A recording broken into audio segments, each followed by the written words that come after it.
Então vamos lá, vamos acalmando nossos corações. Minutinho. Ainda não está gravando. Não? Não. Olha lá, a Cristina entrou. Por que não está gravando?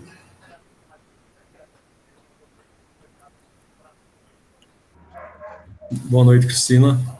Boa noite. Oi, boa noite. Tive um problema aqui para entrar. Então, vamos lá. Então, boa noite a todos. Esta é a aula do dia 23 de novembro de 2020. Continuamos na pandemia. E a nossa irmã Ana Lúcia vai fazer a prece de abertura. Por favor, fechem os microfones. Ele está dando uma microfonia. Vamos acalmando os nossos corações, elevando nossos pensamentos a Jesus, para que a gente tenha uma boa aula, produtiva, como todas as semanas. E vamos iniciar com a oração que Jesus nos ensinou. Pai nosso, que estais nos céus, santificado seja o vosso nome, venha a nós o vosso reino, seja feita a vossa vontade, assim na terra como no céu. O pão nosso de cada dia nos dai hoje, perdoai as nossas ofensas, assim como nós perdoamos a quem nos tem ofendido, e não vos deixeis cair em tentação, mas livrai-nos de todo o mal, que assim seja, graças a Deus. Vamos lá. O Evangelho caiu no capítulo 12, amai os vossos inimigos. O item 1. Pagar o mal com o bem. Ouvistes o que foi dito, amarás o teu próximo e odiarás teus inimigos. Mas eu vos digo, amai vossos inimigos, fazei o bem aos que vos odeiam, e orai por aqueles que vos perseguem e caluniam. Desse modo, vos tornareis filhos do vosso Pai que está no céu, porque ele faz o sol se levantar para todos, bons e maus, e faz chover sobre justos e injustos. Pois se amardes somente àqueles que vos amam, que recompensa tereis disso? Os publicanos também não fazem o mesmo? Saudardes somente os vossos irmãos? Que fazeis com isso a mais que os outros? Os ímpios também não o fazem? Eu vos digo que se vossa justiça não for mais abundante que aquela que os escribas e fariseus, não entrareis no reino dos céus. Mateus. Se não amais senão aqueles que vos amam, que recompensa tereis, uma vez que as pessoas de má vida também amam aqueles que os amam? E se não fazeis o bem, Deixa eu responder que isso aqui é minha chefe.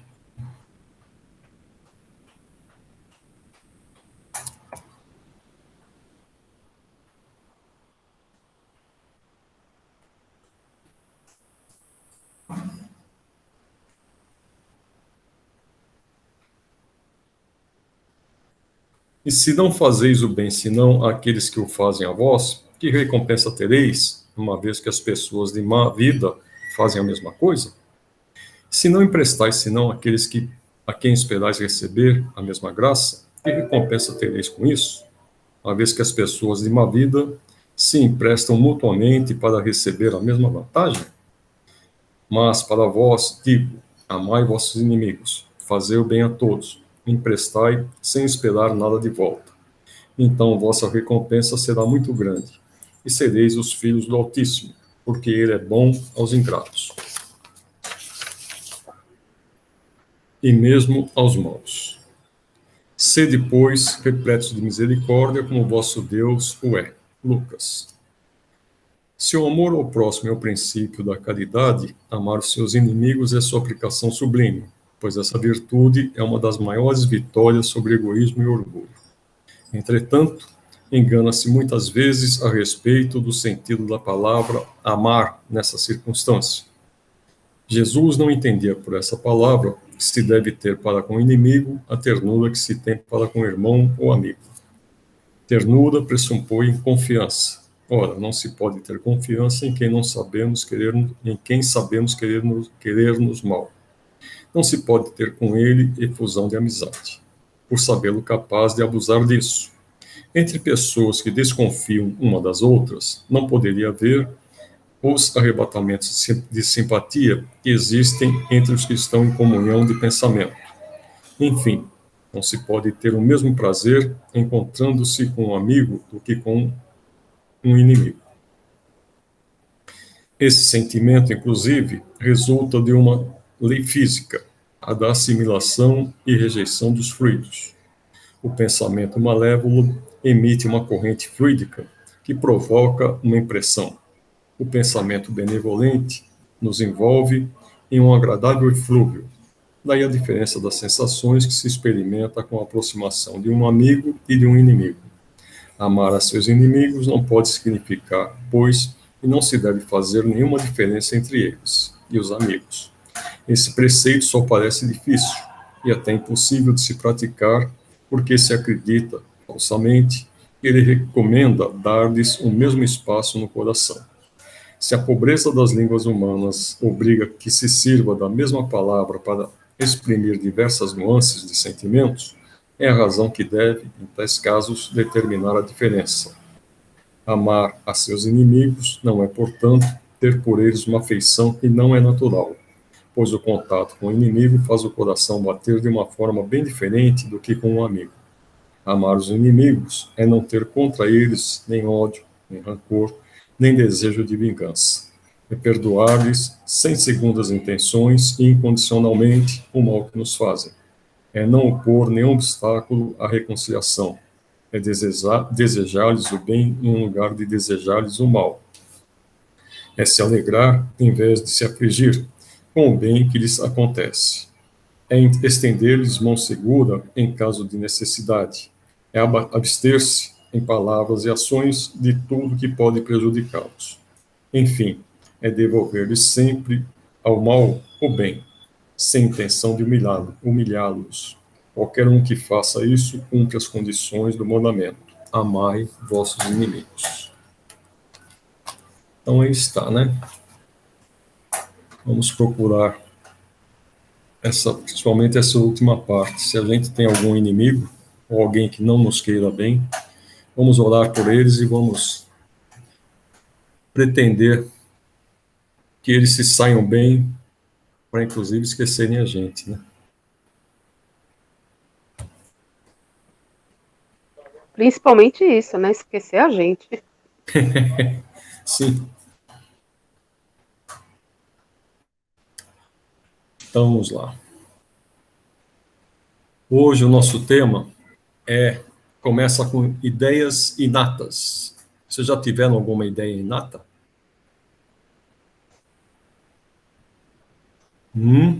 Sim ou não? Sim. Não sei. Não sabe? A gente, de vez em quando, tem umas saídas aí que depois a gente pensa, poxa, como é que eu falei isso? Como é que eu pensei isso? Ou como eu fiz isso, né? Às vezes a gente tem uma atitude que normalmente a gente não teria. Então, vamos lá. Ideias inatas. Encarnado, conserva o espírito algum vestígio das percepções que teve e dos conhecimentos que adquiriu nas existências anteriores? Guarda a vaga lembrança, que lhe dá o que se chama ideias inatas. Não é então quiméria a teoria das ideias inatas? Quimérica a teoria das ideias inatas? Não. Os conhecimentos adquiridos em cada existência não mais se perdem. Liberto da matéria, o espírito sempre os tem presentes. Durante a encarnação, esquece-os, em parte, momentaneamente. Porém, a intuição que deles conserva lhe auxilia o progresso. Se não fosse assim, teria que recomeçar constantemente. Em cada nova existência, o ponto de partida para o espírito é o em que, na existência precedente, ele ficou. Vamos ver aqui, parte B. Grande conexão deve então haver entre duas existências consecutivas? Nem sempre. Tão grande quanto talvez o suponhas, dado que bem diferentes são, muitas vezes, as posições do espírito nas duas e que, no intervalo de uma a outra, pode ele ter progredido. Eu já comentei com vocês em aulas passadas aí a respeito do Barçanufo, que a existência anterior a ele como Barçanufo, ele foi uma pessoa bem simples naquela mesma região que ele viveu ali de Minas Gerais, né? Ele veio para conhecer principalmente a parte de ervas, né? E na encarnação seguinte, como Barçanufo, ele usou muito para auxiliar as pessoas. Ele fazia muitos remédios, são chamados alopáticos, que são o uso de ervas, né? Então ele passou uma existência inteira estudando as ervas para na existência seguinte ele poder fazer uso desse conhecimento. Eu tenho algumas experiências de vida. Eu sempre tive muita facilidade para matemática. É interessante que tanto meu pai quanto minha mãe, só tinham o primário, os dois, né? Só que cálculo os dois faziam com uma facilidade muito grande de cabeça, e não sei se em razão disso daí, eu também sempre fiz cálculos de cabeça. Eu lembro uma vez que eu estava no colegial, e eu estava num bar tomando café com um professor, ele falou uma conta lá, eu fiz a conta de cabeça e falei, dá tanto, né? Ele falou, o quê? Foi interessante a reação dele. Ele era professor de química, então, inclusive da área de exatas, né? Ele abriu a pasta, pegou a calculadora e fez o cálculo para ver se eu tinha feito o cálculo correto, né? Aí ele perguntou, como é que você consegue fazer cálculo de cabeça? Para mim, isso era uma coisa muito natural, né? Eu faço cálculo até hoje com muita facilidade. Tanto assim que um dos meus filhos também tem, além dessa facilidade, ele faz cálculos mais sofisticados do que eu faço. Ele fazia, inclusive, cálculo de raiz, de cabeça, sem precisar de calculador. Eu faço alguns, né? Não são todos, né? Mas ele faz com... O pensamento dele é muito mais amplo que o meu nesse sentido. Tanto assim que, bom, eu sempre quis fazer engenharia. Quando eu estava fazendo o curso de engenharia, eu arrumei emprego na Receita Federal, fui trabalhar no CERP. E depois de um tempo que eu estava lá, acabei trocando a engenharia, fui fazer um curso de computação, porque eu gostei muito mais da computação do que da engenharia. Na engenharia eu estava fazendo engenharia mecânica, eu fui fazer alguns estágios, eu vi que, em termos de mecânica, a gente não tinha muita coisa a fazer aqui no Brasil.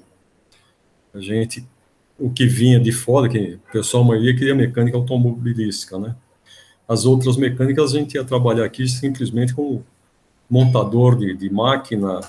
A função do engenheiro, na realidade, seria ler a planta da máquina, não desenvolver. Eu gostava muito de desenvolver. Isso acabou fazendo com que eu mudasse de profissão, porque na computação a gente faz e você tem a satisfação de ter chego a uma conclusão, né? Enquanto você não chega, você vai ter que ficar batalhando em cima. E na engenharia eu via que isso daí não iria acontecer.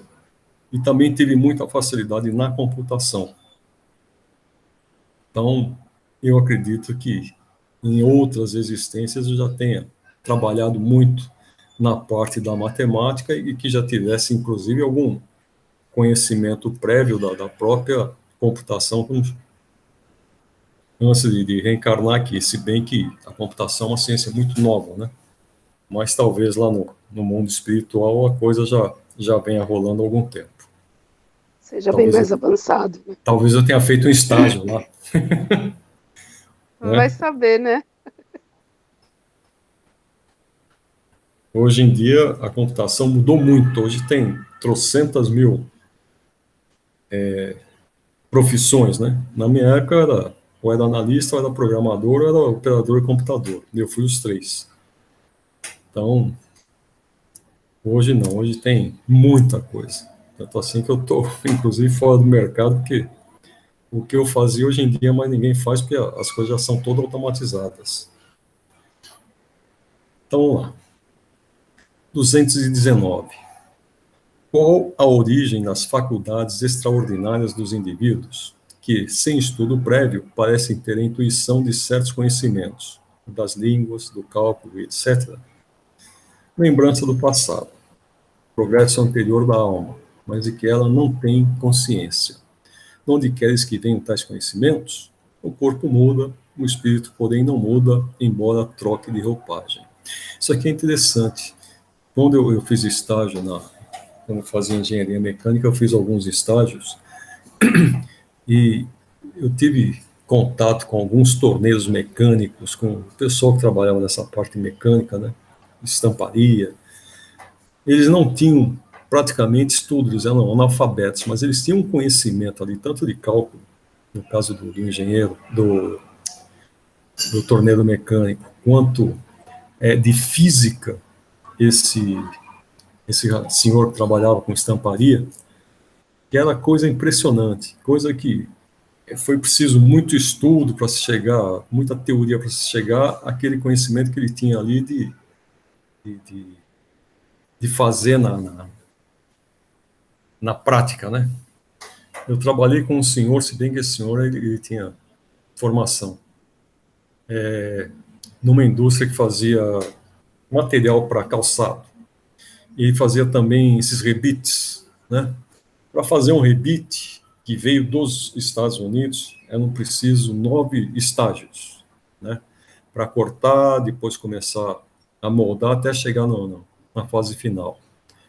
Esse senhor aqui no Brasil, ele mudou toda a parte de estamparia que tinha ali, ele reduziu para 3 estágios. Então, as máquinas que vieram aqui, a gente fazia o triplo da produção de qualquer outra fábrica, que eram 1.700 fábricas que tinham no mundo inteiro, graças ao conhecimento que esse senhor tinha de estamparia, né? Mudou tudo ali, ganhou muito em performance, em produtividade. Infelizmente, não havia reconhecimento para essas coisas, né?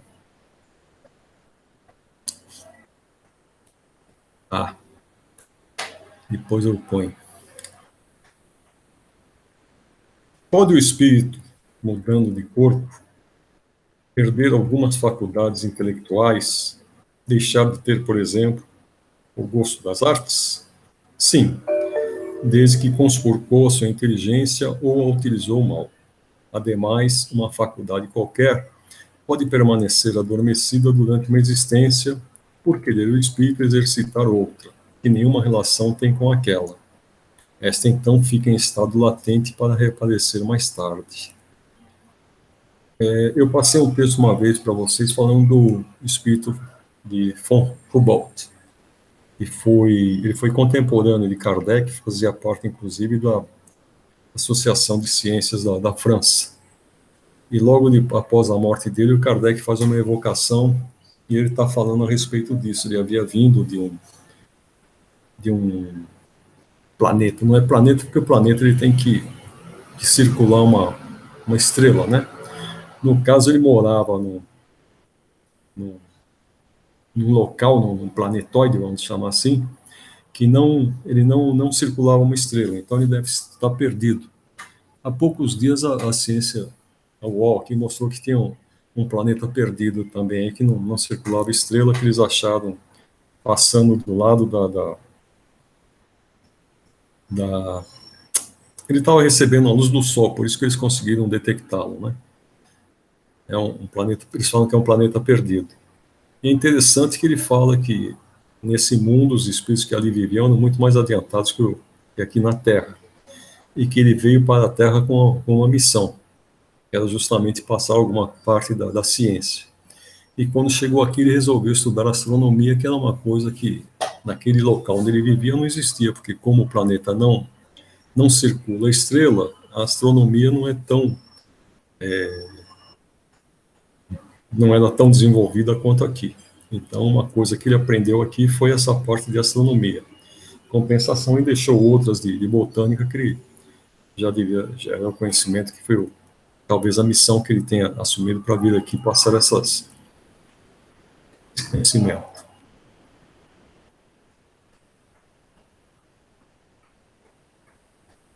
Deverão atribuir a uma lembrança retrospectiva o sentimento instintivo que o homem, mesmo selvagem, possui da existência de Deus e o pressentimento da vida futura, é uma lembrança que ele conserva do que sabia como espírito antes de encarnar, mas o orgulho, amiudadamente, abafa esse sentimento. Isso aqui é interessante, porque não se conhece nenhuma civilização que tenha sido ateia, né? Todas as civilizações, todos os povos que surgiram até hoje, todos têm essa consciência de Deus, né? E é interessante que tem também a consciência da continuidade após a morte, né? Esse sentimento que tem espírito, que alguma coisa continua. Todas as civilizações, todos os povos tinham essa intuição. Serão devidas a essa mesma lembrança certas crenças relativas à doutrina espírita que se observam em todos os povos? Essa doutrina é tão antiga quanto o mundo, tal o motivo por que em toda parte a encontramos, o que constitui prova de que é verdadeira, conservando a intuição do seu estado de espírito. O espírito encarnado tem instintivamente consciência do mundo invisível, mas os preconceitos, basta às vezes, falseiam essa ideia e a ignorância lhe mistura a superstição. Então, foi aquilo que eu acabei de falar, né? Esses povos todos têm, desde os mais antigos, têm essa intuição do estado do espírito e da pré-existência da alma, né? Chega aqui, a gente vai mudar em relação ao nosso comportamento, seja por ignorância, seja por orgulho, o que quer que seja, né? Mas essa ideia a gente tem. Então, aqui no livro Reencarnação, o Roque Jacinto ele define assim: ideia significa conhecimento, memória e, por extensão, também criação, invenção, projeto, plano. É a maneira particular de ver as coisas, correspondendo a uma opinião, a um conceito e a um juízo. Inato, por sua vez, é o que já nasce com o homem. Ideia inata significa, de um modo geral, a maneira particular de ver as coisas, de formular uma opinião, um conceito, mas que já tenha nascido com o próprio homem, independente da educação e instrução. Grande parte do nosso conhecimento, em verdade, são experiências que os outros nos transmitem nas conversações, nas salas de aula, nos jornais e televisões, nos livros, nas conferências. Outros conhecimentos, porém, nos vêm de dentro. Diante de um acontecimento ou de uma circunstância, o conhecimento natural, não aprendido, como que nos salta do íntimo, sem esforço para formulá-lo e sem ter que recorrer, mesmo inconscientemente, ao arquivo de nossa memória. A encarnação opera conosco um esquecimento de nossa personalidade do passado, não nos permitindo saber, salvo em condições excepcionais, quem fomos ontem. Sepulta, por outro lado, também todos os conhecimentos que adquirimos, qual se operasse apagando nosso patrimônio de cultura. Se tal esquecimento fosse absoluto, fazendo-nos perder a memória total de nossas aquisições do passado, teríamos, a cada nova existência, de começar tudo do marco zero. Tal, porém, não ocorre. Guardamos as nossas verdadeiras aquisições na forma que se chama de ideias inatas, o que contribui não apenas para que tenhamos ideias não pensadas, ou que nos revelemos senhores de conhecimentos não transmitidos por terceiros, mas que servem de fundamento para que os valores da educação, da nova vida, sejam mais de reeducação, de despertamento de nosso patrimônio intelectual adormecido e de simples absorção de coisas que nos sejam inteiramente estranhas. Se a aprendizagem estivesse condicionada apenas aos mestres e aos métodos adotados, por certo que todos os alunos de uma mesma classe findariam por deter o domínio dos mesmos princípios, das mesmas noções, das mesmas informações transmitidas. E isso não ocorre. Realmente, né? Numa classe onde todos começam iguais, teoricamente com o mesmo cabedal de conhecimentos, se a gente pegar desde lá do primário, a gente vai ver que as crianças, cada uma se desenvolve de uma maneira, umas mais rápido, outras mais lentamente, umas com uma tendência mais para as artes, outra com tendência para matemática e assim por diante. Cada uma demonstra um certo conhecimento, uma certa tendência, né? E a única forma que a gente tem de explicar é que já existe um cabedal de conhecimento anterior. E não ocorre porque cada aluno, em representando um espírito que vem de outras experiências anteriores, traz uma bagagem adormecida em seu interior, transformando a aprendizagem muito mais num ato de redespertar o patrimônio interior, acrescentando algumas coisas novas, que cria no aprendiz um mundo de conhecimentos. Em cada existência, por isso, o ponto de partida de um espírito é aquele em que, na vida anterior, ele alcançou. Se bem que não podemos desconsiderar as aquisições que ele haja feito na espiritualidade entre uma e outra encarnação. Então, o que ele está dizendo aqui? Aqui é o Roque Jacinto, não é? Ele foi um escritor espírita muito conceituado. Ele está dizendo que a gente, quando estamos no mundo espiritual, a gente também pode estudar, a gente pode se preparar para a próxima encarnação, né? O conhecimento pode ser adquirido na espiritualidade ou aqui, quando encarnados. Mas, com certeza, todos esses conhecimentos a gente vai somando ao nosso espírito. O que aprendemos numa existência nunca mais se perde.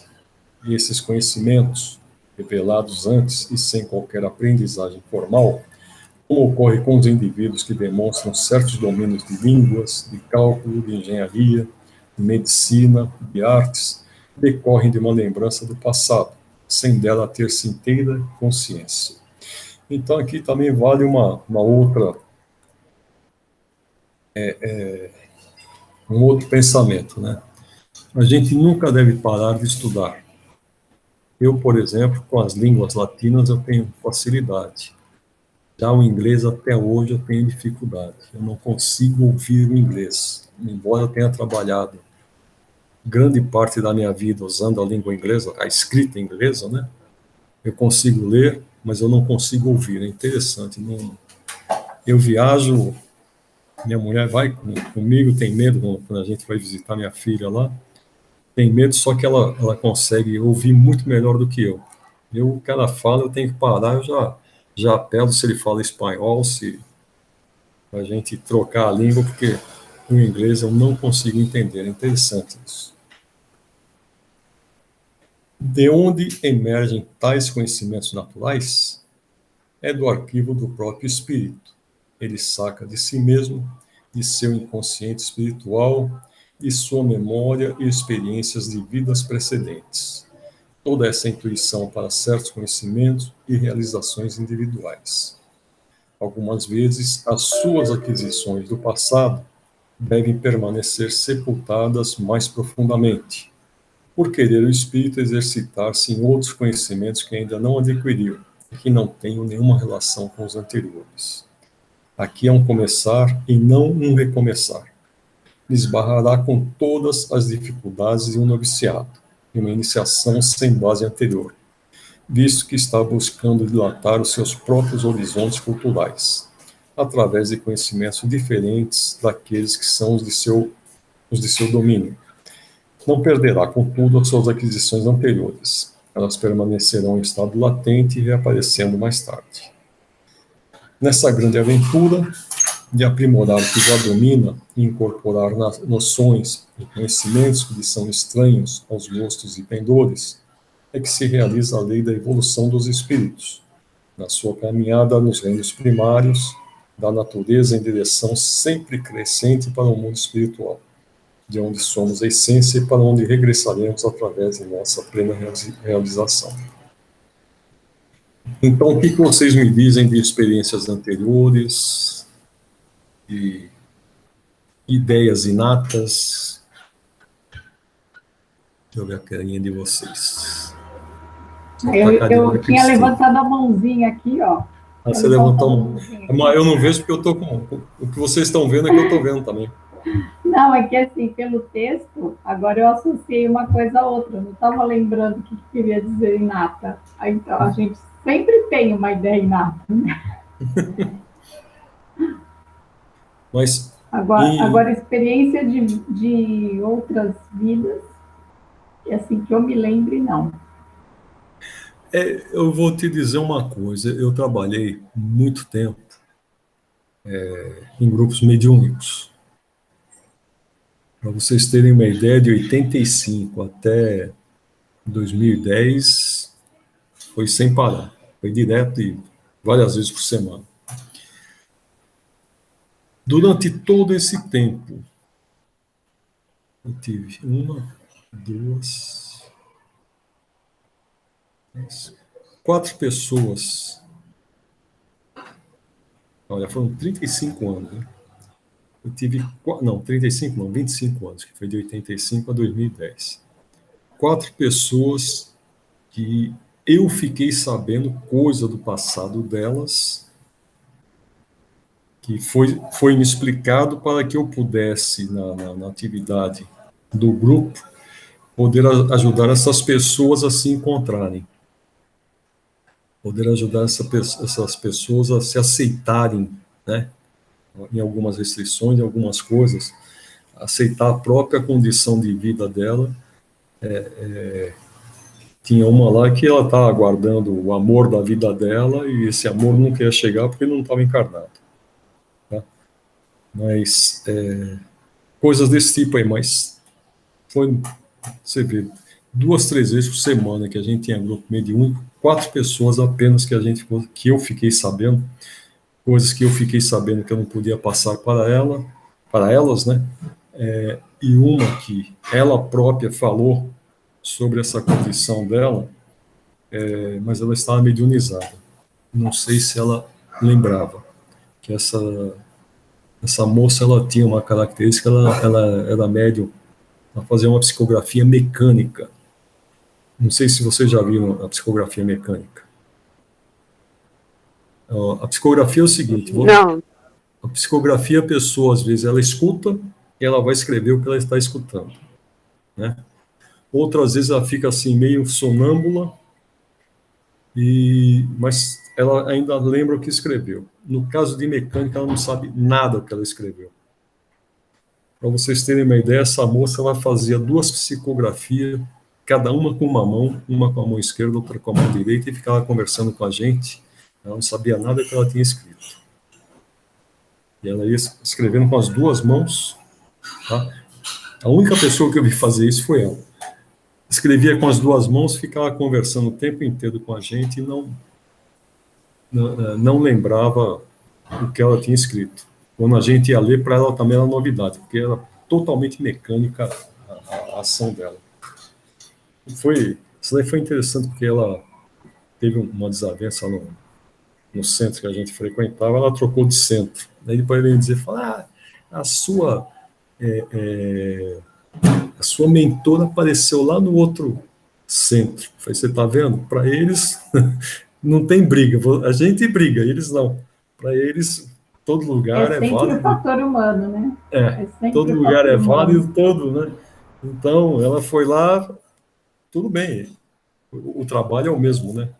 A gente não vai querer, eu não acho que esse negócio é meu mentor. Não, ele está ali como meu mentor naquele momento, né? Lá na frente ele pode ser mentor de uma outra pessoa, ajudar outra pessoa e assim por diante. A gente não pode querer que seja só nosso, né? A gente não tem que ter esse egoísmo aí. Tanto assim que o próprio... Inclusive dependendo da nossa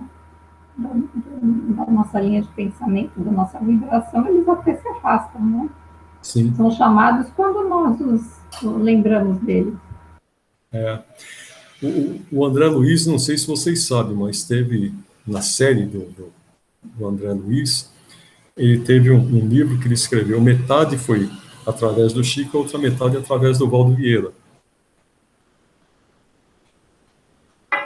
Eu não lembro qual deles que é, mas no livro vem lá, médium Chico Xavier e depois médium Valdo Vieira. E o Valdo Vieira hoje não é mais espírita, né? Ele é espiritualista, mas não é mais espírita, não tem mais as atividades. Ele não quis aceitar o encargo como o Chico aceitou.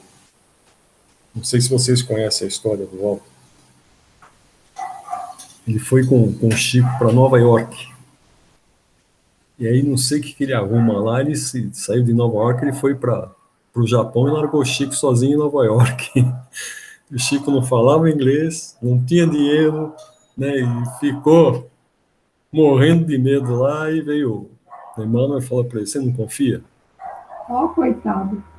Aí quando ele sai, não lembro bem a história, mas ele recebeu ajuda de uma milionária americana, né? Acaba recebendo. Então são essas coisas assim que... E o Valdo foi para o Japão atrás de uma mulher, um negócio assim, que o Valdo não queria ser espírita, não queria assumir o encargo do Chico, porque ele ainda queria casar, ainda queria ter a parte sexual dele bem, bem explorada. E o Chico abriu mão muitas vezes desse tipo de atitude. É interessante que no fim, você vê, olha, era médium, recebia o mesmo espírito que ele estava recebendo, que era o André Luiz, né? E hoje acaba não fazendo mais parte da doutrina. Tudo bem, a opção dele, né? Cada um sabe onde aperta o seu sapato. Agora, eu tenho aqui na sequência, tem uma sequência de perguntas e respostas a respeito desse tema das ideias inatas, se bem que tem um pouco de mistura aqui, porque a gente vê que essas perguntas foram feitas num blog, e tem umas perguntas aqui que são bem infantis. Você vê que o público era bem jovem, né? Então, esse texto está nesse site aqui, o espírito.org.br, palestras, ideias inatas. Então, a pergunta aqui do Vanfred: como saber se uma ideia é inata ou não? E a pessoa que está respondendo chama-se Naema, tá? Uma ideia inata é quando não tivemos aprendizado anterior sobre o assunto. Quando temos extrema facilidade em aprender algo que se nos apresenta pela primeira vez, podemos ter a noção de que algum dia já tivemos esse aprendizado. Aqui uma outra menina, Transeida. Sou vestibulanda e até hoje não tenho intuição alguma que me diga que devo seguir esta ou aquela área. Já larguei uma faculdade na área de saúde e agora ando perdida. Estaria o meu espírito começando de novo nessa busca? Querida Transeida, é difícil saber o que ocorre com você. Você deve ter alguma facilidade em alguma área, ciências exatas, humanas, biológicas ou mesmo artísticas. É dentro dessas habilidades que você apresenta que está o seu caminho. Quantas vezes não cursamos uma faculdade pelo glamour que ela apresenta, para depois percebermos que não é nada daquilo que queríamos?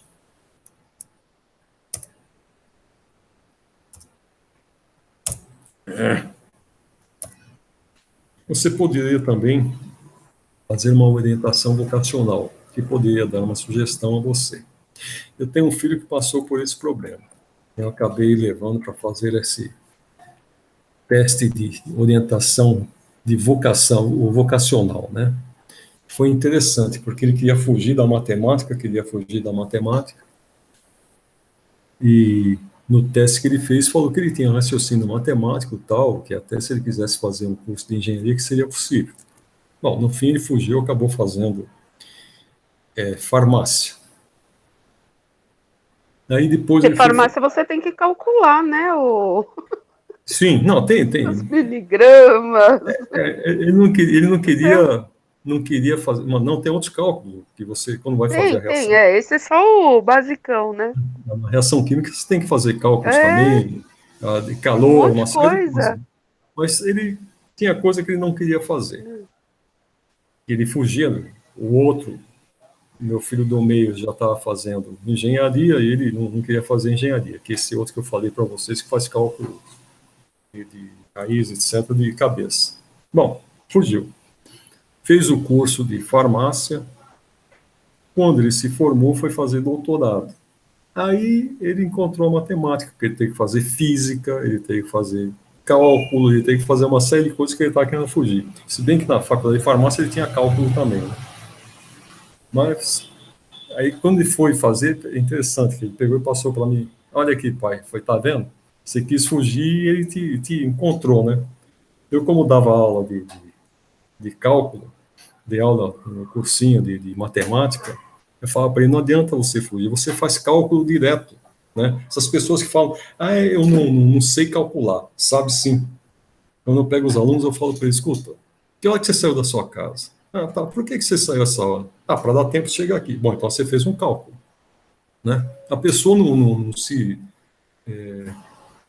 liga que ela está fazendo cálculo toda hora. Ela tem que fazer cálculo do troco do ônibus, ela vai pegar ônibus, ela tem que fazer o cálculo do tempo que ela vai levar. São cálculos que a pessoa faz de uma forma automática que acaba não assimilando que ela está fazendo o cálculo. Então, essas pessoas que falam, não gosto de matemática. Não é que você não gosta, é que você não tem um domínio. Se você começar a praticar mais, que matemática, infelizmente, você tem que praticar bastante, né? Aí você vai vendo que a coisa não é tão ruim assim como muita gente pinta, né? É que tem pessoas que, principalmente pais, né, que chegam e falam, isso aqui não dá para matemática, coisa desse tipo aí, acaba, ao invés de ajudar, acaba atrapalhando o próprio desenvolvimento do filho, né? Aqui tem uma outra pergunta, Pimenta Doce. Ela está respondendo para essa menina aqui, não sei por que não apareceu a pergunta. Uma ideia inata é quando não tivemos aprendizado anterior sobre o assunto, quando temos extrema facilidade em aprender algo que se nos apresenta pela primeira vez.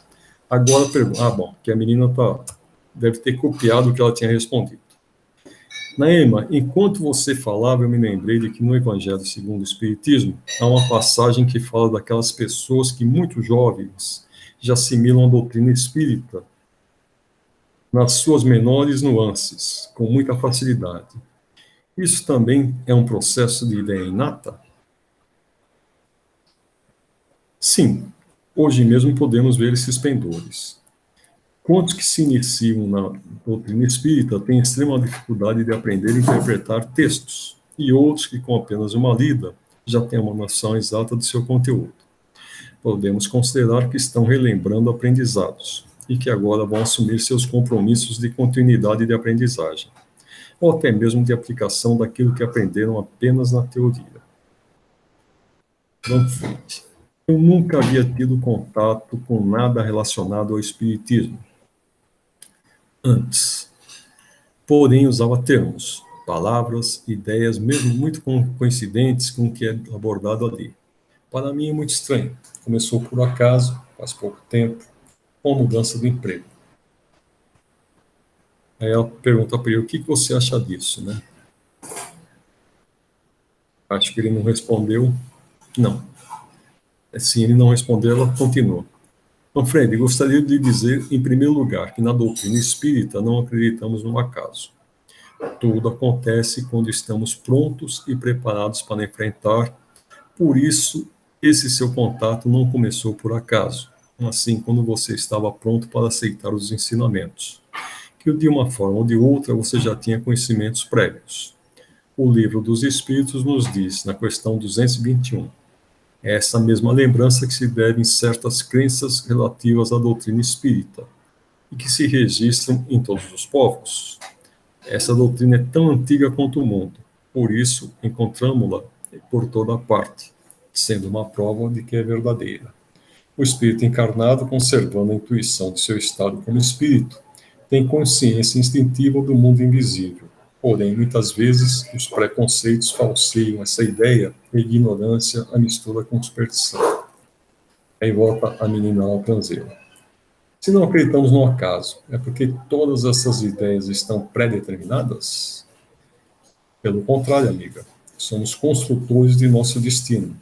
Se tivéssemos nossas ideias e atos pré-determinados, cairíamos no determinismo, onde não importa o que façamos, já temos um destino traçado. Aí, por que lutar?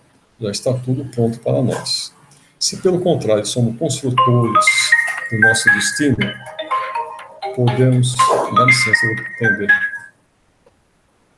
Pronto? Alô? Eu quero pegar essa empresa que fica me ligando direto aqui.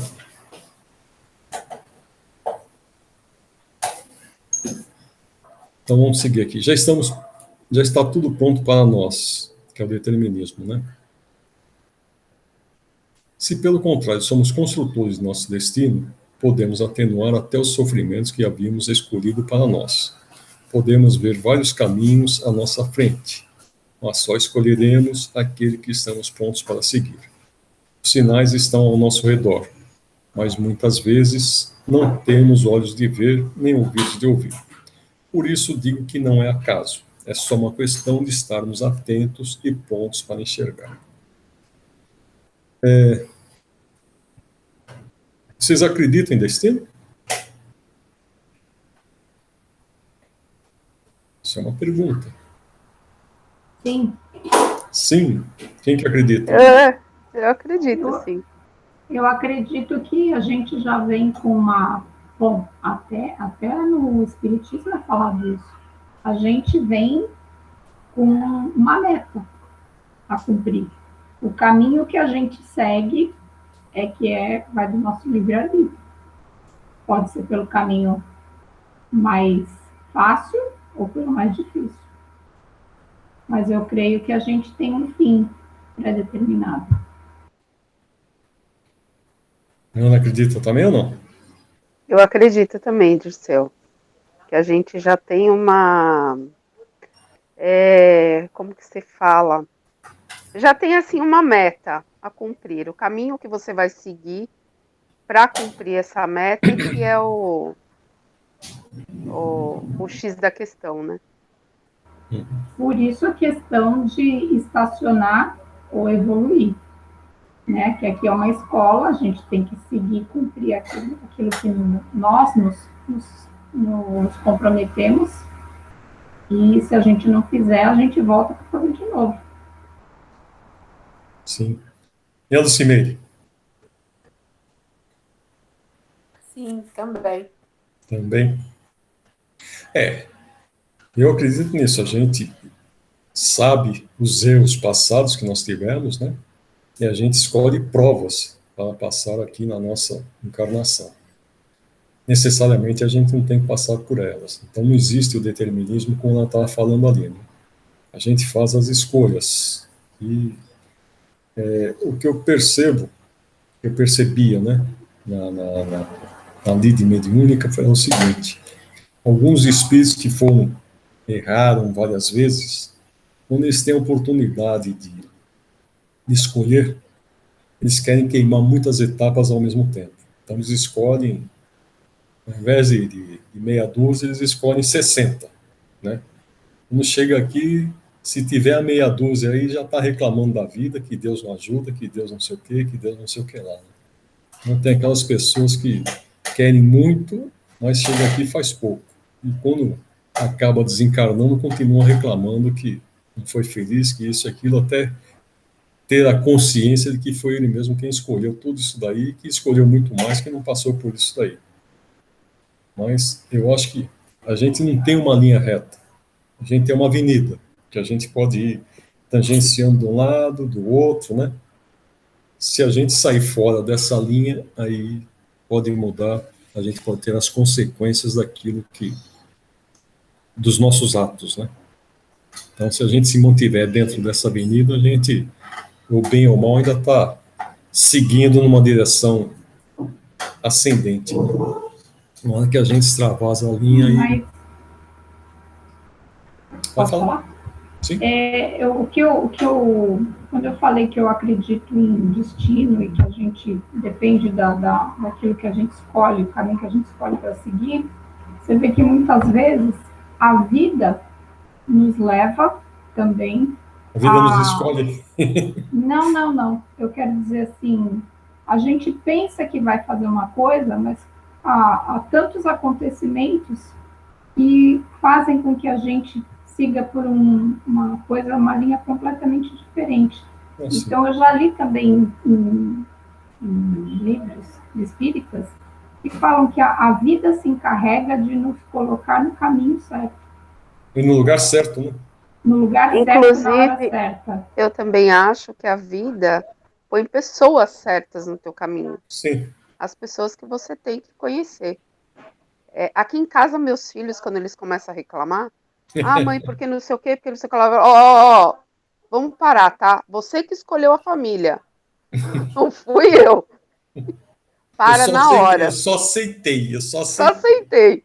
Quem escolheu foi vocês. Você, porque às vezes reclama, né? Nossa, que doideira, não sei o que. Então, vocês que escolheram vir para cá. Eu não peguei no pé de ninguém. Eu não, graças a Deus, meus filhos nunca reclamaram de Ah, não é sim, possível, Dirceu. O adolescente reclama até dizer basta. Não é possível. mas você sabe, eu tenho 3 filhos. Os 2 mais velhos não tiveram quase adolescência, essa ranhetice da adolescência. Minha filha Uhum. tem umas atitudes de ranhetice assim quando ela está entrando na faculdade. Ela está Não, aqui em casa com 18 anos. porque eu quero ir em tal lugar, o pai não quer me levar, não sei o que, então. É isso aí. Quem escolheu foi você. O pai é teu, vai lá e resolve a situação com ele. Nesse aspecto, talvez por Eu, isso que meus filhos não tenham reclamado tanto, porque eu sempre dei liberdade para eles. Você vê, existe o inverso da moeda, né? Eu não sei se eu já comentei com vocês. Minha filha, antes de ir para os Estados Unidos, ela já tinha feito mestrado aqui, ela ia fazer um estágio nos Estados Unidos. Ela passou numa psicóloga espírita, inclusive, que essa mulher fazia regressão. É uma coisa que eu não gosto. Bom, se entendeu lá com a mulher, gostou, não sei o quê. Então. Aí, antes dela embarcar para os Estados Unidos, ela escreveu uma carta para mim e uma carta para a mãe. E foi interessante que, para mim, ela dizia que ela se sentia rejeitada, porque eu sempre dei muita liberdade, tudo que eles queriam fazer, eu sempre apoiei, né? É interessante, porque quando ela tinha que tomar alguma decisão na vida dela, ela falava comigo. Quando era coisa assim mais banal, ela falava com a mãe. Por exemplo, ela teve uma ocasião que quando ela foi estudar fora, fui eu e minha mulher, nós fomos procurar um lugar para ela ficar. No fim, ela acabou ficando numa pensão. Conseguimos uma pensão lá. É interessante que até a dona da pensão era espírita, ela começou a frequentar um centro espírita com essa dona da pensão. Aí, depois de um ano e pouco que ela estava nessa pensão, uma amiga estava montando uma república, convidou-a para morar junto. Ela já vinha com cálculo certo. Pai, olha, você vai gastar a mesma coisa que você está gastando, você vai gastar um pouco mais, ela já vinha, né? Mas aí eu vou ter isso, vou ter aquilo, vou ter aquilo. Bom, é o melhor para você? É. Você conhece essa menina? Sabe como que ela é? Tá. Então vai. Foi morar com a menina. Morou uns 3 anos com essa menina. Essa menina, uma vez ela estava se afogando na piscina, quem salvou essa menina foi minha filha. Aí no fim, eu sei que o pai dessa menina ele teve um problema financeiro. E essa menina começou a destratar minha filha, começou a destratar minha filha. Um dia minha filha chegou e falou: pai, eu vou falar com você, que se eu falar com a mamãe, eu sei que ela vai ser contra. Mas eu tô querendo sair a menina chamava Camila, né? Não quero mais morar com a Camila. Escuta, é uma situação séria, porque você sabe que o pai dela teve um problema financeiro. Eu falei, eu sei. Só que está acontecendo o seguinte, ela está tendo umas atitudes, estou me deixando desgostosa, e eu estou achando que ela está tendo essas atitudes justamente para que eu saia, para que ela possa colocar outras pessoas no apartamento. Então já fui atrás, tem uma moça que chegou da Inglaterra agora, e eu fui lá, ela quer dividir o apartamento, me mostrou o contrato que ela fez. A Camila nunca me mostrou o contrato, eu não sei se ela paga realmente aquilo que ela cobra de mim. Essa daí já me mostrou o contrato, já tem isso, já tem aquilo, aquele outro tal. E estou a fim de ir. Foi bom. Se você não vai prejudicar a menina, se você acha que é assim, tudo bem. Bom, mudou. Essa menina que ela foi morar com ela, até hoje elas se dão bem, ela mora em Barretos.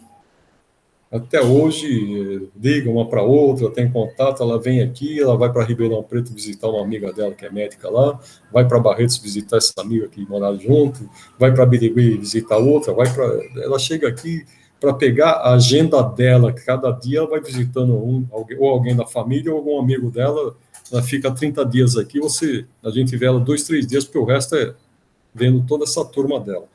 E graças a Deus ela tem esse comportamento, que nos Estados Unidos ela fez muitas amizades, né?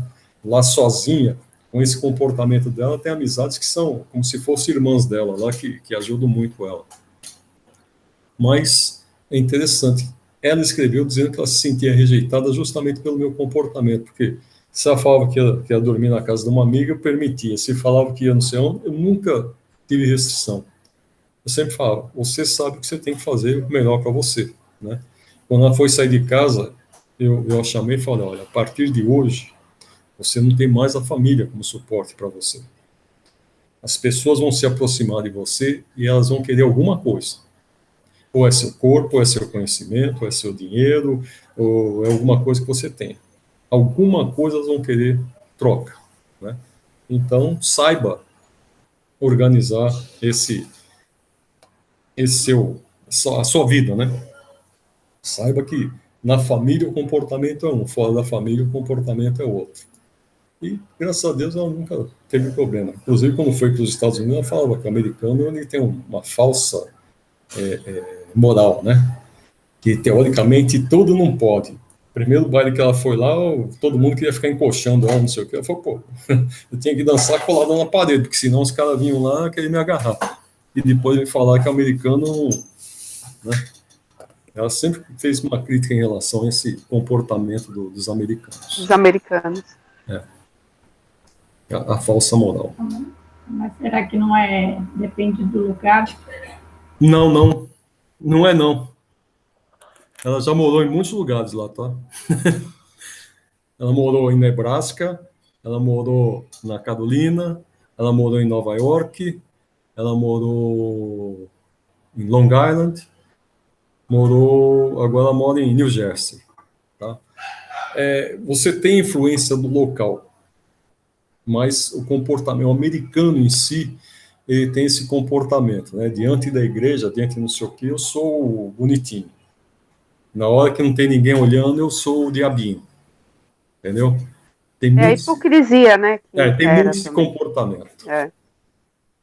Então... De hipocrisia a gente está cheio, né?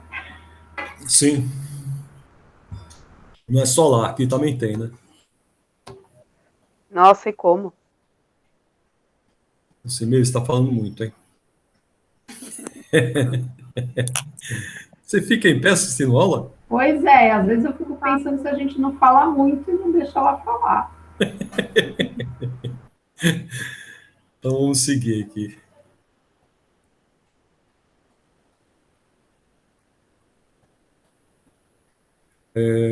Vamos lá.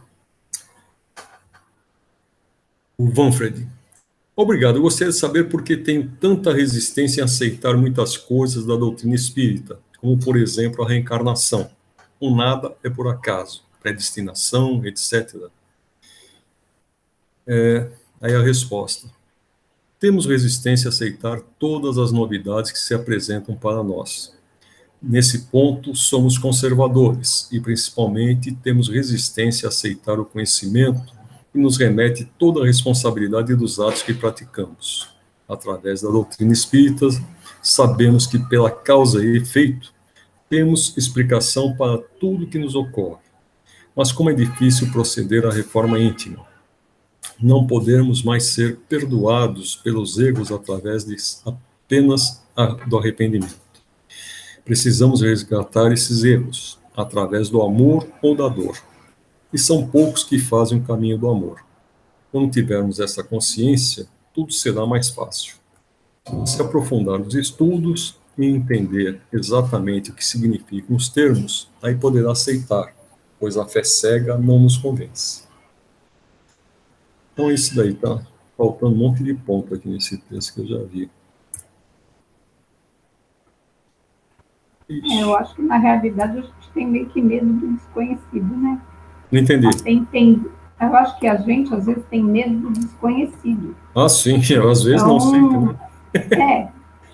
tem gente que acho que mete as caras e é mais arrojado, né? Mas a grande maioria tem medo do desconhecido. Por isso, às vezes não quer aceitar alguma coisa, demora para assimilar a ideia, né?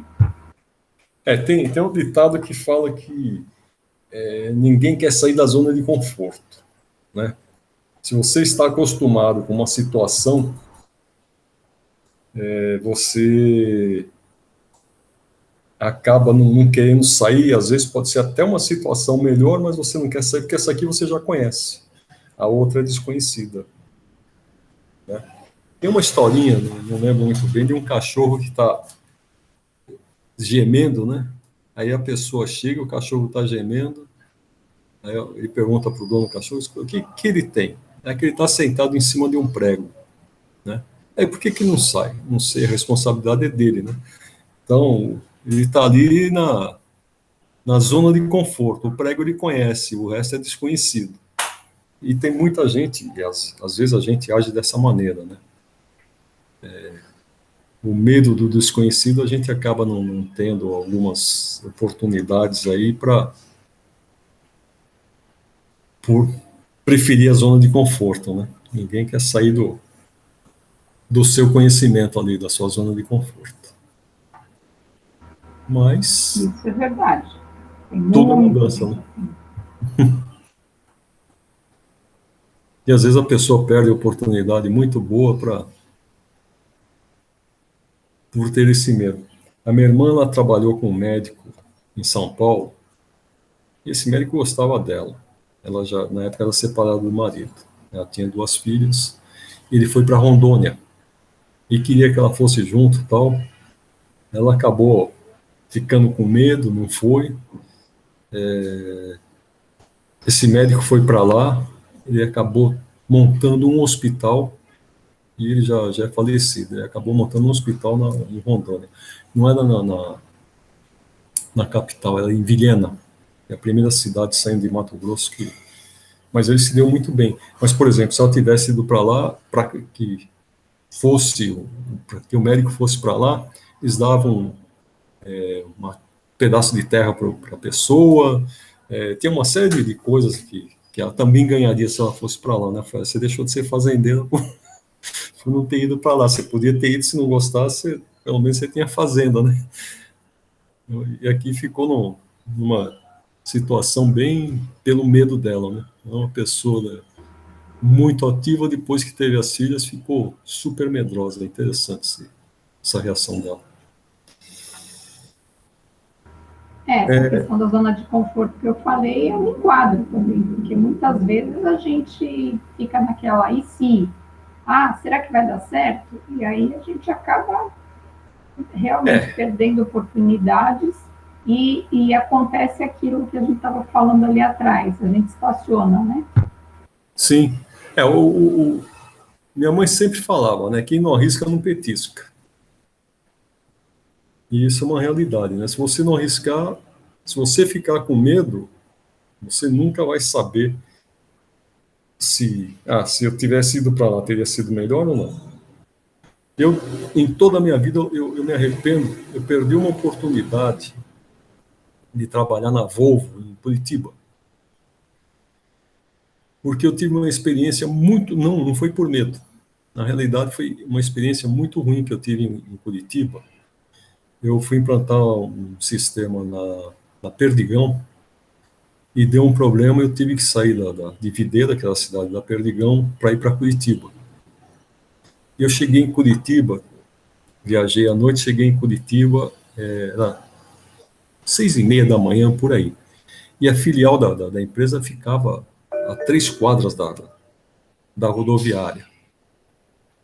E 6h30 da manhã não tinha ninguém. Eu fiquei na rodoviária, mas um frio desgraçado. Olha, eu já peguei neve, já peguei abaixo de zero, inclusive em Videira, quando eu estava plantando o sistema lá, fazia 2, 3 abaixo de zero, mas era um frio seco. Curitiba era um frio úmido, mas que frio que eu passei em Curitiba. E isso daí ficou marcado. Eu saía da rodoviária e até a filial, chegava lá, não tinha ninguém. voltava para a rodoviária, mas a rodoviária era aberta, não tinha onde se proteger, aquela ventania, não estava com a roupa adequada também, né? Eu sei que quando deu umas 7 e pouco, já a terceira vez que eu já estava indo na filial, apareceu um polaquinho lá, ele chamava Ian, né? Quando ele me viu, ei, o que tu tá fazendo aqui, né? Foi vir, deu problema, o pessoal mandou vir aqui na filial, que eles iam mandar a coisa, e eu morrendo de frio, ei, vem aqui que eu vou te dar um amargo. Falei, o que é isso? É um chimarrão? Tu vai esquentar? Vem aqui. Olha, realmente o chimarrão esquentou, mas o frio que eu passei, e nessa vez que eu tive a oportunidade de ir para trabalhar na Volvo lá, eu acabei refugando por causa desse frio que eu passei. Foi na cidade, é muito frio, eu não vou... Traumatizou. Não, é uma coisa que eu me arrependo.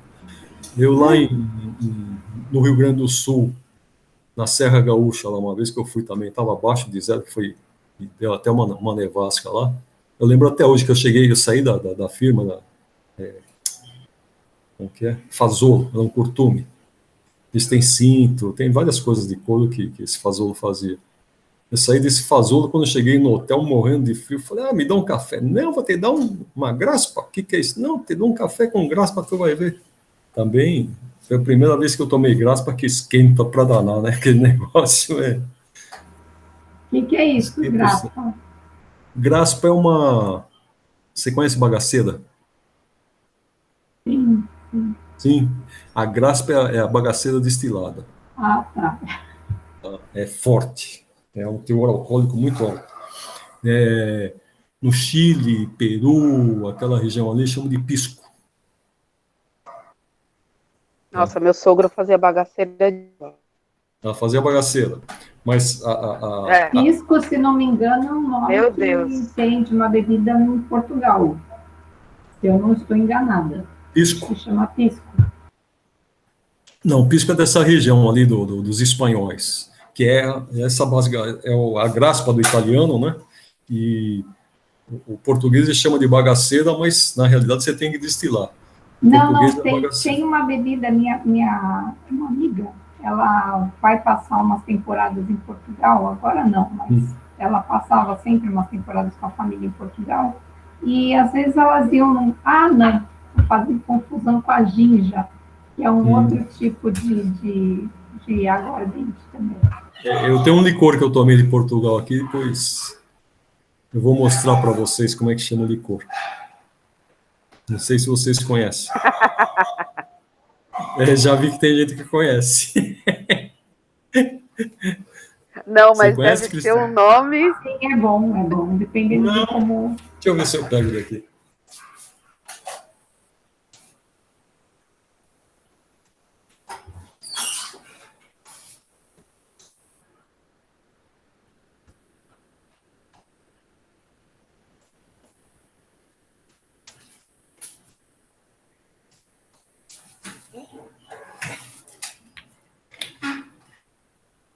Estão conseguindo ver? Vocês conhecem esse restaurante? Não. É em Santos. Fica em Santos. Olha o que eu bebi lá. Nossa!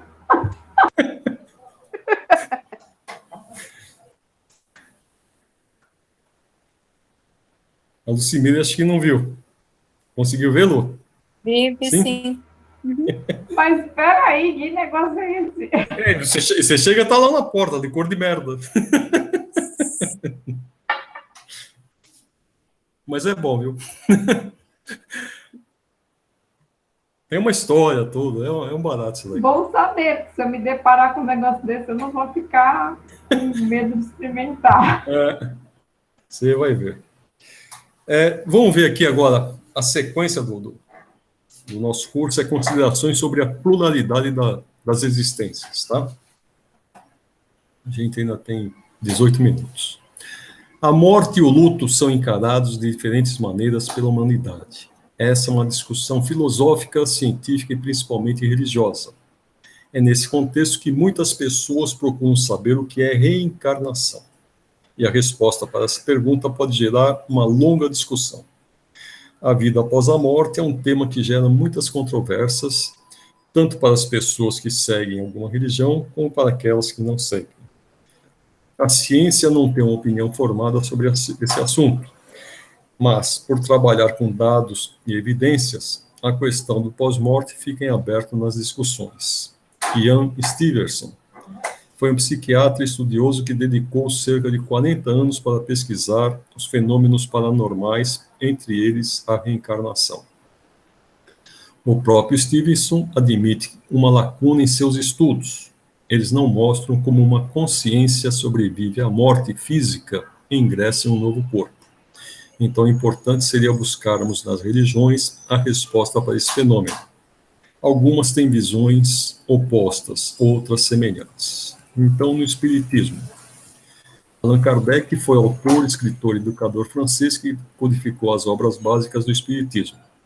Ele foi discípulo de Johann Heinrich Pestalozzi, um dos pioneiros da pesquisa científica sobre fenômenos paranormais. Dentro da doutrina espírita, a reencarnação desempenha um papel fundamental na relação entre o homem e Deus. Para os espíritas, a volta do espírito, mas em outro corpo físico, é em um diferente contexto, como em uma nova família e até mesmo em diferentes nações. É a maneira como se dá a evolução e aprendizado do espírito. No Espiritismo, a ideia da morte é descartada. Afinal, viemos de um plano espiritual e para ele voltaremos após a morte terrena. Nessa relação está sustentada a justiça divina, pois quem pratica o mal recebe a oportunidade de se tornar um espírito melhor por meio de inúmeras reencarnações. Todo esse caminho evolutivo é guiado pelos chamados espíritos de luz, os quais são espíritos mais evoluídos e preparados para ajudar. O Espiritismo é uma doutrina cristã, pois segue os ensinamentos de Jesus Cristo presentes na Bíblia. Os adeptos dessa doutrina se orientam a partir dos ensinamentos do Evangelho em busca de uma reforma espiritual e do desenvolvimento do espírito humano. No budismo, na concepção budista, diferentemente do Espiritismo, a reencarnação não funciona como um agente de justiça divina ou evolução espiritual. No budismo, todas as ações más e boas são tratadas aqui mesmo, na Terra. Logo, eles também não possuem a concepção de céu, inferno ou purgatório dos cristãos. A reencarnação na visão budista nada mais é que deixar a vida física, nesta terra impura, e fazer a passagem para a terra pura. Todavia, essa passagem só acontecerá quando os seres completarem a roda das encarnações. A roda das encarnações consiste no ciclo que o espírito fará voltando em diferentes corpos terrenos, sendo os animais a casta mais baixa e os humanos a casta mais alta. Quando finalmente o espírito se encarnar na vida humana, ele estará pronto para fazer a passagem e deixar a terra impura.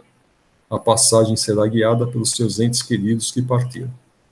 A terra pura é descrita como um lugar bonito, onde todo o bem que se quiser fazer ao outro se realizará. Ao atingir esse estágio, o espírito fica nesse lugar durante algum tempo. Depois, ele pode ir para um plano mais sublime ou voltar para esta vida. No judaísmo, diferente do budismo e do espiritismo, os quais possuem visões claras e detalhadas do pós-morte, os judeus não possuem uma visão específica. Dentro do judaísmo, a concepção de vida após a morte, reencarnações e planos espirituais ainda é muito turva. Os judeus concordam que a alma é imortal e acreditam na possibilidade da existência de céu e inferno. No entanto, não possuem uma visão muito clara sobre como se dá esse processo. A chegada do Messias para os judeus é que trará a salvação da alma por meio da ressurreição. Mas, como o Messias ainda não veio, a relação entre a alma e a vida após a morte fica incerta. Dessa maneira, eles focam em viver a vida terrena da melhor maneira. Quando observamos a relação dos judeus com a morte, a valorização da vida terrena e seus laços é prioridade. Dentro dessa religião, são estabelecidos rituais bem complexos e abrangentes para antes e depois da morte. O judeu que está próximo do falecimento, por exemplo, precisa deixar tudo em ordem, se despedir de todos seus familiares, fazer os inventários e não deixar nenhuma pendência terrena. Após a morte, eles adotam um rígido ritual de luto, chamado de Shiva. É um processo importantíssimo dentro das considerações religiosas dos judeus. Durante esse período, por exemplo, os homens não podem se barbear e são proibidas festas durante um mês de falecimento do familiar. Umbanda. No início do século XX, as manifestações de pretos velhos e caboclos eram proibidas, pois, além de serem considerados espíritos inferiores, havia também um preconceito muito forte na sociedade em relação às religiões de matrizes africanas. Entretanto, foi em 1908, dentro de um centro espírita em Niterói, do médium Zélio Fernandino de Moraes, esteve em contato com o caboclo das 7 encruzilhadas. O caboclo transmitiu para Babalorixá seus ensinamentos para a criação de uma nova religião, a Umbanda. Para a Umbanda existem vários planos espirituais e a Terra, no plano material, ocupa seu espaço em meio a essas dimensões. O mundo faz parte de uma das etapas do ciclo evolutivo, o qual tem como base a reencarnação. O objetivo da reencarnação na doutrina umbandista é o melhoramento do espírito, para que tenhamos uma consciência e um caráter melhores do que tivemos no passado. Todo esse processo é guiado pelos espíritos que já estão mais evoluídos na concepção dos planos. Cristianismo. Os cristãos não acreditam em reencarnação, mas sim em ressurreição. Diferentemente dos judeus, que ainda aguardam a vinda do Messias, para os cristãos o Messias já veio e ele é Jesus Cristo.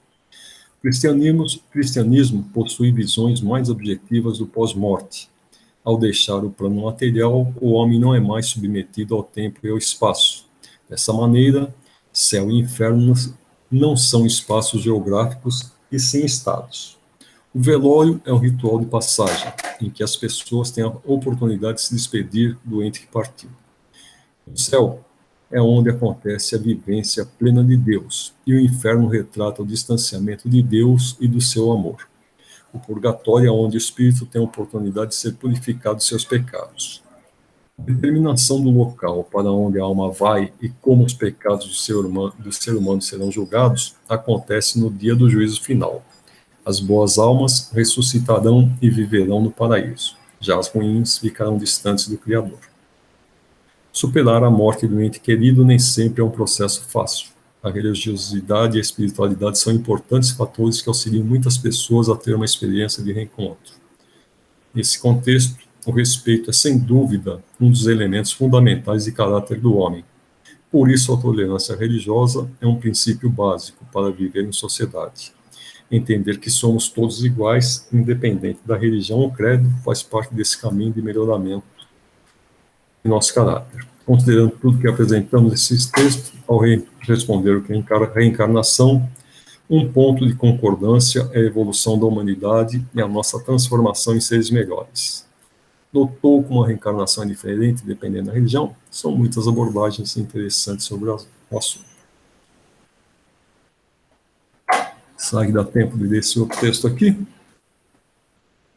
A vida após a morte nas diferentes religiões. Saber o que acontece se de fato existe a vida após a morte é tido para os cientistas como um mistério. Afinal, ninguém que morreu voltou para contar. Já para as religiões, o conceito de vida após a morte é visto de várias maneiras. Enquanto alguns não acreditam nessa existência, outros acreditam que após a morte a pessoa falecida surge por meio da reencarnação. A seguir, confira o ponto de vista dessas diferentes religiões. A vida após a morte no Espiritismo.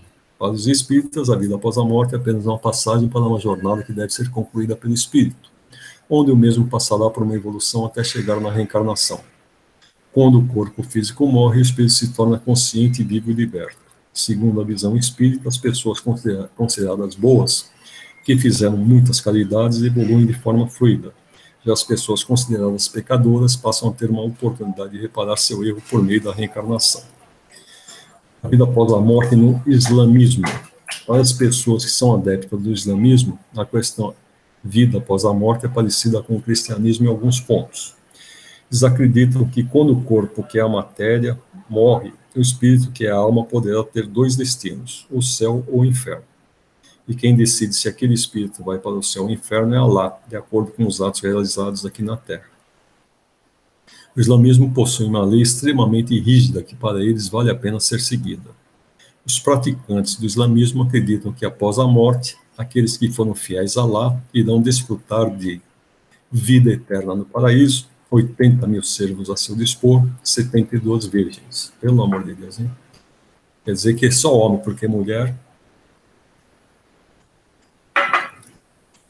A vida após a morte no budismo. Os praticantes do budismo acreditam na reencarnação semelhante aos espíritas. A única diferença é que essa reencarnação de vida após a morte pode surgir de forma um pouco diferente.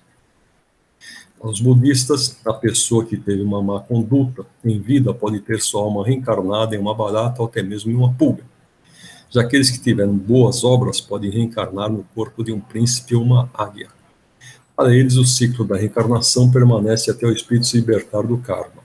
Quando isso finalmente acontece, a pessoa reencarna de forma definitiva, podendo surgir em 6 mundos diferentes, que são celestial, humano, animal, guerreiro, insaciável, infernal. A vida após a morte na Umbanda. A religião umbandista acredita em vida após a morte. Para eles, a alma pode ser levada para 7 linhas diferentes que são guiadas por orixás ou outras entidades divinas. Tudo vai depender da vida que a pessoa levou aqui na Terra. Os umbandistas acreditam na reencarnação do espírito após a morte. Se a pessoa teve boas obras, ela irá reencarnar podendo ser um espírito protetor. Já aqueles que foram maus irão reencarnar em forma de espíritos perturbadores. A vida após a morte no catolicismo. A crença do catolicismo sobre a vida após a morte é a mais popular no Brasil. A religião prega que o ser humano é composto por corpo físico, alma e espírito. Quando o indivíduo morre, ocorre uma separação. O corpo volta para a terra, o espírito volta ao lugar de onde veio, que é Deus. E a alma pode ir para o céu, o inferno ou o purgatório.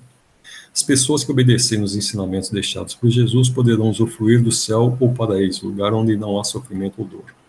Para aqueles que fizeram mal na terra, o lugar que os espera é o inferno, um dos lugares mais temidos no cristianismo, onde haverá fogo, sofrimento, demônios e ranger de dentes. Para eles, uma vez indo para esse lugar, não há mais volta. Para a Igreja Católica, as pessoas que não foram boas como deveriam para irem para o paraíso, mas também não foram más ao ponto de irem para o inferno, após a morte, o destino que as esperam será o purgatório. Nesse lugar, seus espíritos ficarão por um tempo indeterminado e só podem sair de lá mediante muitas orações por aquela alma.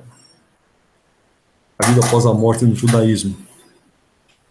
Na religião judaísta, as pessoas acreditam que a morte não é o fim, mas a libertação para o começo de uma nova vida em um plano espiritual.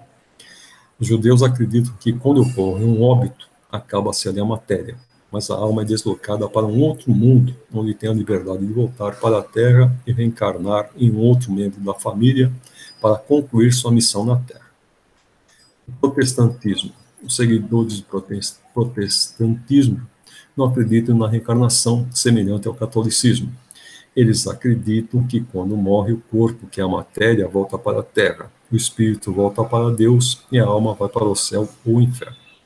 No protestantismo, acredita-se que as pessoas passarão por um julgamento e o que decidirá o local para onde irá suas almas não é somente as suas obras na Terra, mas sobretudo a fé que demonstrarão ter ou não em Jesus. Dependente da crença ou religião que as pessoas façam parte, o fato é que a morte existe e isso é algo mais assertivo que sabemos. No hinduísmo, o conceito de reencarnação é considerado nas religiões indianas como um passo que inicia cada ciclo da existência à deriva errante ou mundana, mas que é uma oportunidade de buscar a libertação espiritual através da vida ética e variedade de práticas meditativas, iógicas, marga e outras práticas espirituais. O budismo a gente já tinha feito, já tinha visto, né? Então, ao morrer, a mente se desprende do corpo físico e renascerá em outro corpo. Segundo os ensinamentos, o período que se segue à morte é conhecido como bardo. Bom, todos os sistemas aqui eles estão nessa pergunta 222. na realidade não é uma pergunta, isso aqui é uma teoria que foi explicitada por Kardec para justificar a reencarnação. Eu gostaria que vocês lessem eu vou passar esse texto para vocês, depois vocês leem esse do 222. Tudo bem? Tudo bem. E o Miau? Quer mais um filhote, Lucimeire? Não. Você não quer mais? Já. Tem uma meia dúzia aqui. Nossa. Oi? Olha outro lá. Cadê o seu, Ana? Os meus estão todos dormindo. Todos dormindo? Estão tudo lá no quarto. Não tem tem nenhum quantos? aqui na sala. Ah, não, tem um no sofá aqui, uma no sofá, e o outro tá deitado ali no... Você tem 4? Eu tenho 4. A Cristiana tem 4 e a Lucy também tem 4, né, Lucy? 4. Vixe. A Cris tem um só. Todos têm Não, 4? eu só tenho um. Eu estava falando que a Ana tem 4. Ah, porque você fez assim, eu achei que você tivesse 4 também. Não, Eu pelo amor tenho de 4. Deus. A Lucimeire, outro dia eu vi os gatos dela aí. Então vai lá. Quem vai fazer a fechadura para mim? Eu faço. Ai, que coisa mais linda. Então, Cristina faz. Bom, Fechar meu microfone. vamos agradecer a aula de hoje, que foi muito boa, como sempre. Vamos pedir por uma semana de produtividade, de paz no coração, e pedir por todos aqueles que estão convalescendo de alguma doença, que seja dado a eles o merecimento do restabelecimento. Que vamos pedir pelo mundo que haja mais tolerância entre os homens e que o bem sempre prevaleça. Que assim seja. Ave Maria, cheia de graça, o Senhor é convosco. Bendita sois vós entre as mulheres, e bendito é o fruto do vosso ventre, Jesus. Santa Maria, Mãe de Jesus, rogai por nós, pecadores, agora e na hora de nossa passagem, que assim seja. Graças a Deus, graças a Jesus. Que assim seja. Uma boa semana a todos. Boa noite para Vocês todos. também, Até tudo de bom para segunda. todos. Vai lá, Até quando a gente gravação. vai ter aula, Dirceu?